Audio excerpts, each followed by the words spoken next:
If you have decided to deactivate your TripAdvisor account for any reason, you can easily do so by following these steps. Open your web browser and navigate to the TripAdvisor website on your computer or mobile device. Log into your TripAdvisor account using your email address and password. Once logged in, locate the Account Settings or Profile section. This is typically accessible from the main menu or your account drop-down.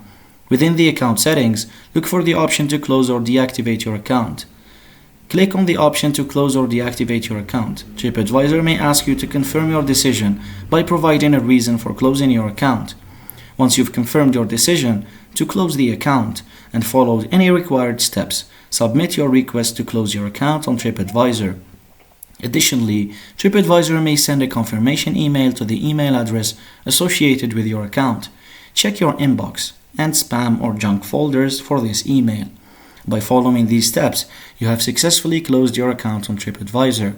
Keep in mind that closing your account is a permanent decision and will result in the deletion of your account information and activity. Safe travels. Thanks for watching, and don't forget to subscribe.